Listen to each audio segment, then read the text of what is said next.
everybody, I'm your host, Alex Margulies, and welcome back to another edition of the Miracle Insider Show. We're going to kick off today's episode with a feature on a player that's widely considered as the top position player prospect in the entire Twins organization. Let's check it out.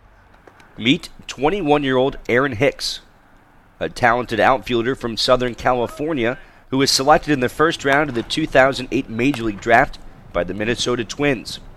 Considered a five-tool player, Hicks possesses all the natural skills to be an impact Major League outfielder. But 10 years ago, you would have never guessed that Aaron would be in this position. As a kid, he was all about golf, not baseball. When I started playing around like 3, all the way up till like 13, I was pretty much strictly all golf. Like after school, I'd go straight to the golf course. I'd walk to the golf course, then have my dad pick me up like later in the day. But yeah, I had no, like baseball was nowhere near in my mind at that point. As Hicks got older, he found out that his dad played professionally in the San Diego Padres organization, a career that was cut short by an injury when he was hit by a pitch in the face. Joe Hicks didn't want Aaron to play, but once his son tried it out, he fell in love, and there was no turning back. Right after my first year of pretty much just struggling and had like no chance at all, I made the All-Star team for some weird reason. I guess I was just there for defense.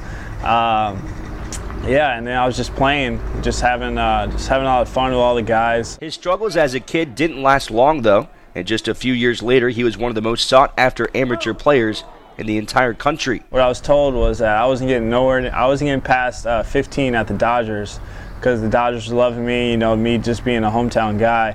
But as soon as I pretty much got called that I was the 14th overall of the Twins, I just pretty much at that moment I was just like in shock. Like, I mean, I knew what was coming, but at the same time I didn't know how to react.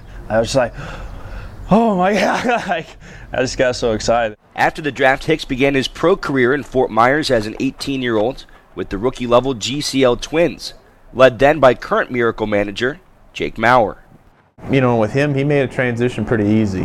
It's just really getting your feet wet, getting an understanding how to prepare yourself physically and also mentally too. High school you play maybe twice a week, 3 times a week at the most. Now you're playing every day. The challenges with developing Hicks at each level in the system changes, which Mauer talked about. What we're looking for is him to kind of more fine-tune his game. When to steal a base, go first to third, different things like that. Ball hit to the outfield, what situations, maybe try to get the lead runner or throw behind, keep the guy at first.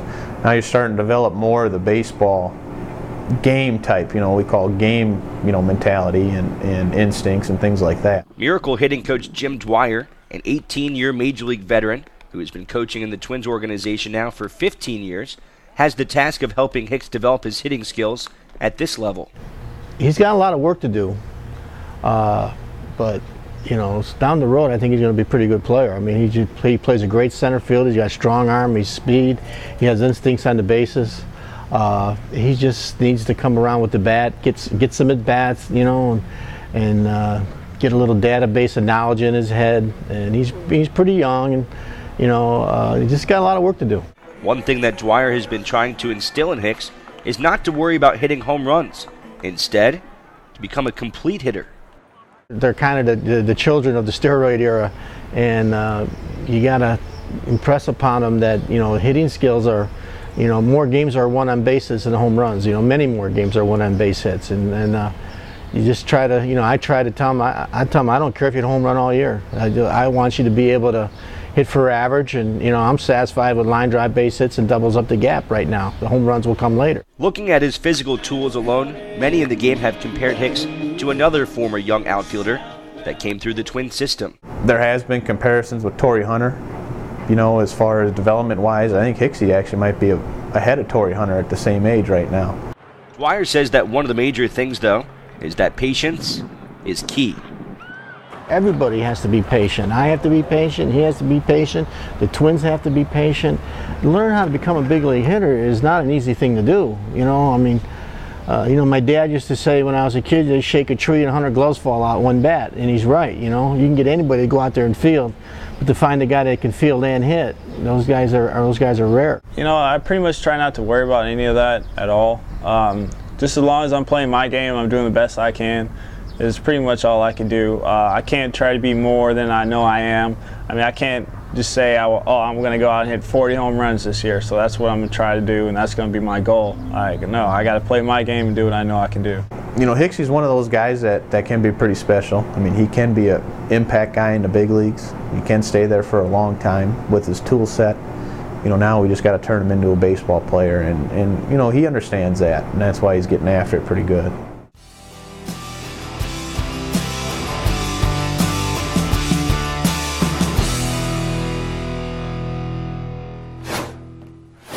I'm Chris Herman. I'm from Tomball, Texas. You're watching the Miracle Insider Show.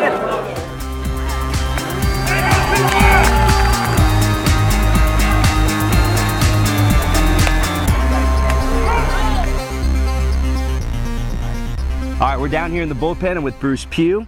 Bruce has moved to the bullpen this year and he's done an excellent job. Bruce, show us the arsenal that you're going after hitters with. Show us the grips and just kind of how you're getting hitters out. Well, you know, I have 4 pitches. Last year, obviously, I was a starter, so I didn't have to overpower hitters as much as I can now. I have a 2-seam fastball, a cutter, and then a slider. Typically, I'll throw my cut fastball to lefties down and in. It's more of a powering pitch that I can set up my 2-seam to go outside to them. My slider is a strikeout pitch to righties. I can overpower them.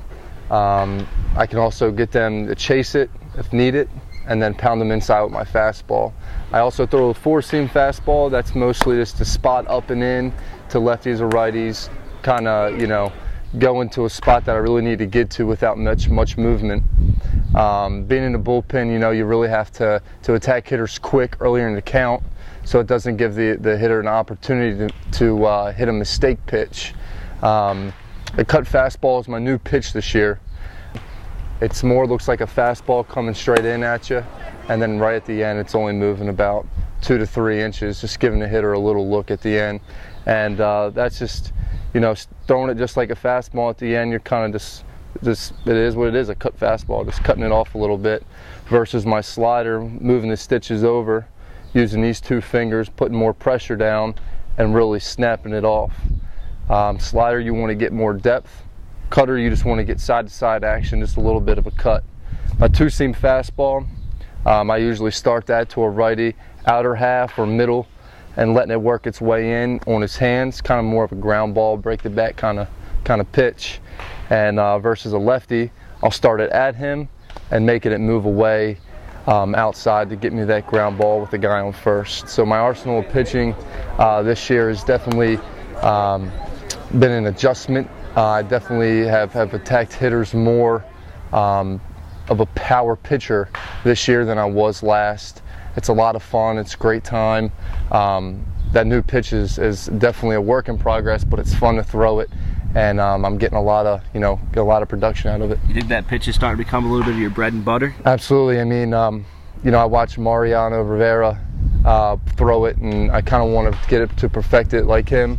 Obviously, it's not going to happen right away, but you know, I'm doing what I can, and just to be able to throw that at any time in the count, I'm very comfortable with, and it's definitely helped me out now. Bruce, thank you so much for joining us. Thanks for this lesson in pitching. It was really tremendous. Appreciate it. Thank you.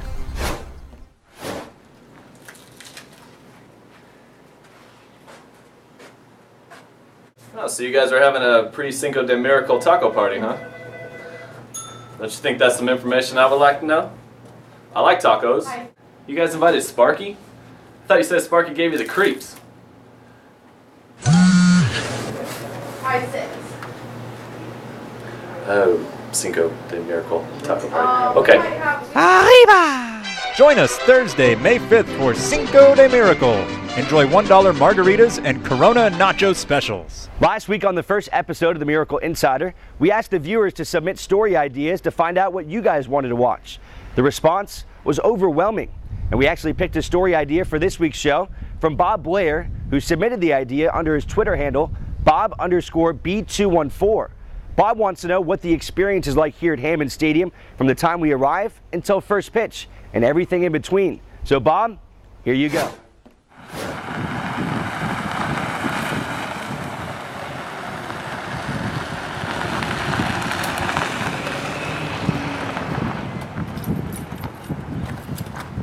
Another glorious day here at Hammond Stadium.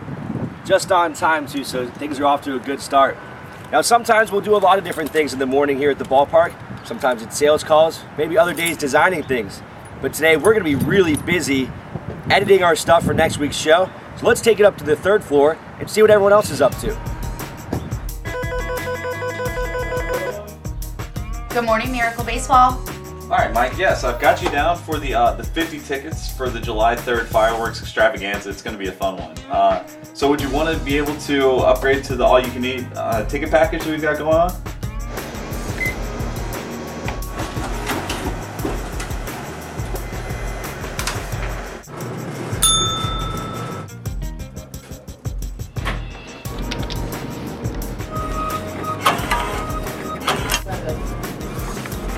They're good to go. But if there's anything else that you need, be sure to let me know. I'd be more than happy to help you out. All right, thanks, Mike. Have a good one.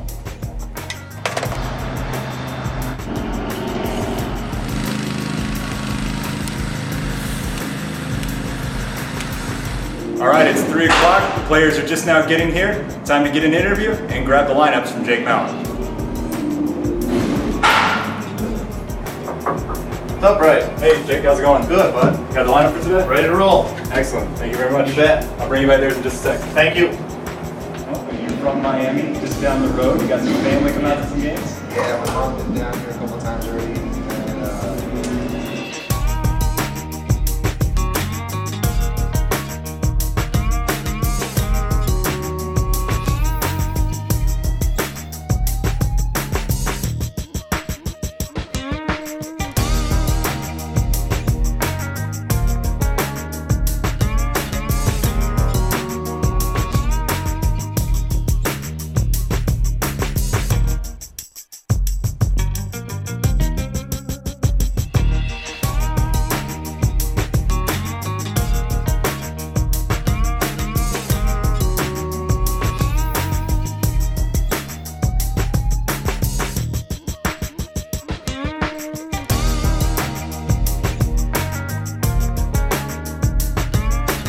About 45 minutes away from first pitch. You know what that means? It's time to get some grub. I am hungry. And the guys that always take care of us every night for dinner, we've got Jerry and Ernie.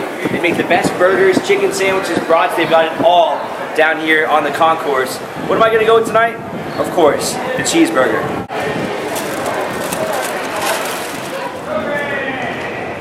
Thanks, guys. Man, this thing is so big it requires 2 things of foil. These guys are the best. They always take really good care of us. It's going to be good.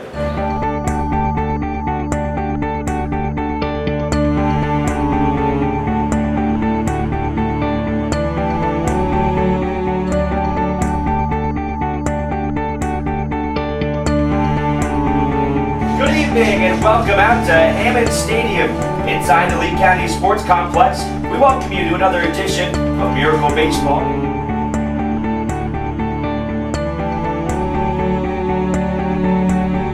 Let's make tonight's starting lineup for your Fort Myers Miracle.